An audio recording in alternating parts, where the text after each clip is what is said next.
फरीदाबाद में भाजपा की अंदरूनी गुटबाजी अब खुलकर सामने आ गई है।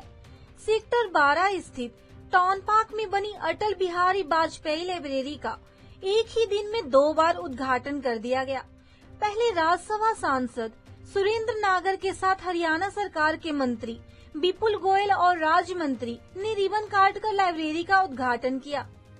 आज अटल स्मृति दिवस के रूप में कार्यक्रम था, जिसमें माननीय हमारे भारतीय जनता पार्टी के हरियाणा के प्रभारी और राज्यसभा सांसद सुरेंद्र नागर जी यहाँ पर चीफ गेस्ट के रूप में आए, तो सभी कार्यकर्ता यहाँ पर उपस्थित थे और फरीदाबाद विधानसभा का आज एक कार्यक्रम था। उसके अलावा सुबह मन की बात 11 बजे से सुनने का सभी लोगों ने, सुरेंद्र नागर जी और पार्टी के सभी कार्यकर्ताओं ने, राजेश नागर जी ने, टेकचंद शर्मा जी ने, मेयर साहब ने, सबने मिलकर सुना और एक बहुत अच्छा जो आज मैसेज हमारे प्रधानमंत्री जी ने दिया कि एंटीबायोटिक से कैसे दूर रहें, किस तरीके से उनका सदुपयोग किया जाए, दुरुपयोग ना हो, और अन्य जो विषयों पर जो बात कही, मैं समझता हूँ कि ऐसे ऐसे मुद्दों को, ऐसे ऐसे लोगों को, प्रतिभाओं को आज दिखाने का काम किया, जिससे कि राष्ट्र के लोग और प्रेरणा लेंगे। एक उद्घाटन भी आपके द्वारा किया गया ई लाइब्रेरी का, कितना फायदा इससे मिलने वाला है? ई लाइब्रेरी 2017 में फाउंडेशन स्टोन रखा था हमने, और मैंने खुद ने, मैं उस समय मंत्री था और अटल लाइब्रेरी के नाम से हमने उसे किया। वो बनकर तैयार हो गई थी। आज उसका विधिवत उद्घाटन हमारे सांसद जो आ रहे थे, और आज अटल बिहारी वाजपेयी जी का स्मृति दिवस भी हम लोग मना रहे थे, तो उस तहत उसका नाम भी अटल बिहारी वाजपेयी जी के नाम पर रखा गया। और हमने 87 जो यूएलबीज हैं, सभी में कोई ना कोई स्मारक, कोई ना कोई पार्क, कोई सड़क अटल बिहारी वाजपेयी जी के नाम पर रखने का निर्णय भी लिया है। तो आज उसके तहत उसका विधिवत उद्घाटन हुआ। उसमें हमारे राजेश नागर जी जो मंत्री हैं वो भी साथ थे, मैं भी था, हमारी मेयर साहिबा भी थी और हमारे सुरेंद्र नागर जी भी। मंत्री जी, बात करें तो अभी फिर दोबारा लाइब्रेरी का उद्घाटन करने की बात आ रही है सामने। मेरे संज्ञान में नहीं आ रहा किस तरीके से क्या है, लेकिन जो था उद्घाटन वो हो चुका है। बाकी क्या कर रहे हैं मेरे संज्ञान में। एक लास्ट सवाल मास्टर जी, मंत्री जी, कि फरीदाबाद शहर की बात करें तो लगातार जो है अवैध निर्माण और भूमाफियाओं के हौसले बहुत बुलंद होते जा रहे हैं। डीटीपी की तरफ से भारी कार्रवाई भी की जा रही है, बावजूद बाज नहीं आ रहे हैं। ऐसा है, अब उन सब जो भूमाफिया या जो अवैध निर्माण का काम कर रहे हैं, डीटीपी के माध्यम से बहुत तेजी से कार्रवाई है। अब उन पर एफआईआर दर्ज करने का काम होगा, कानून के तहत उन पर कार्रवाई। मंत्री जी, एक सवाल है कि पलवल में तो खींचतान चली रही है, आपने देखा होगा, होडल विधायक और नहीं कुछ कोई और क्या माना है कि फरीदाबाद में भी खींचतान चल रही है? कभी कोई उद्घाटन कर रहा है, कभी कोई उद्घाटन कर रहा है? कोई खींचतान नहीं है। मैंने कहा मेरे संज्ञान में नहीं है, और सभी का उस बोर्ड पर नाम था, सभी लोग उपस्थित थे, सभी लोगों ने मिलकर उसका उद्घाटन में कृष्णपाल जी का नाम नजर नहीं आया। कृष्णपाल जी का प्लेट पे सबसे पहले नाम था, सबसे ऊपर। वो हमारे सांसद है और हमारे केंद्रीय मंत्री है। प्रोटोकॉल के तहत जो बनता था सभी का नाम। ठीक है।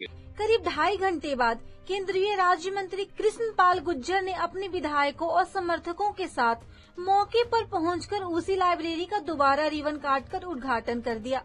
दरअसल लाइब्रेरी के उद्घाटन के लिए कृष्णपाल गुर्जर को मुख्य अतिथि बनाया गया था, लेकिन उनके पहुंचने से पहले ही कार्यक्रम कर दिया गया। इसके बाद दोबारा रिबन लगाकर फिर से उद्घाटन किया गया, जिससे शहर में राजनीतिक चर्चाएं तेज हो गई हैं। देखिए, आज नया भारत है और दुनिया के और देश के सबसे लोकप्रिय नेता, भारत के यशस्वी प्रधानमंत्री आदरणीय मोदी जी के नेतृत्व में पिछले लगभग 11.5 सालों से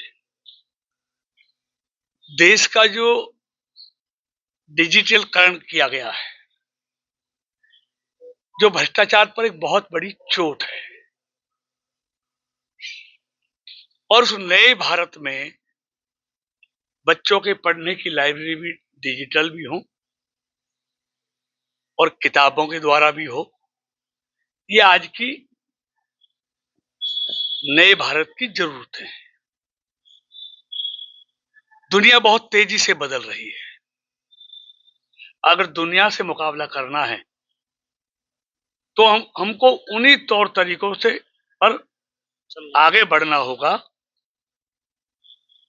जिससे हम सब देश को आगे बढ़ा सकें। अब सारा कुछ भारत में धीरे धीरे डिजिटल हो रहा है। आज किसान हो, मजदूर हो, महिला हो, सबको डिजिटल के माध्यम से सीधा पैसा उनके खातों में जाता है। तो ये डिजिटल का ही तो कमाल है। अब ई लाइब्रेरी में दुनिया की कोई भी चीज जो बच्चों की आज की जरूरतों के हिसाब से पढ़ना है, उसको समझना है, तो वो ई लाइब्रेरी के माध्यम से दुनिया की सारी जानकारी उनको मिल सकती है। और ये ऐसी लाइब्रेरी है जो डिजिटल भी है और जहां पढ़ने के लिए किताबें भी होंगी, पॉडकास्ट भी हो सकता है, ग्रुप डिस्कशन के लिए कमरे बनाए गए हैं। मतलब आज के नए भारत के हिसाब से ये ई लाइब्रेरी का यहाँ निर्माण हुआ है। लगभग 2 करोड़ की लागत से ये फरीदाबाद के नौजवानों को आज सौंपी गई है।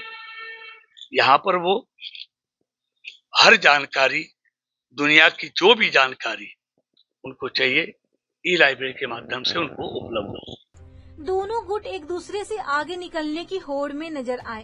एक लाइब्रेरी में 2 बार उद्घाटन ने साफ कर दिया है कि फरीदाबाद में भाजपा के भीतर गुटबाजी अब बंद कमरों से निकलकर सार्वजनिक मंच पर आ चुकी है। पंजाब केसरी टीवी के लिए फरीदाबाद से सुधीर शर्मा की रिपोर्ट।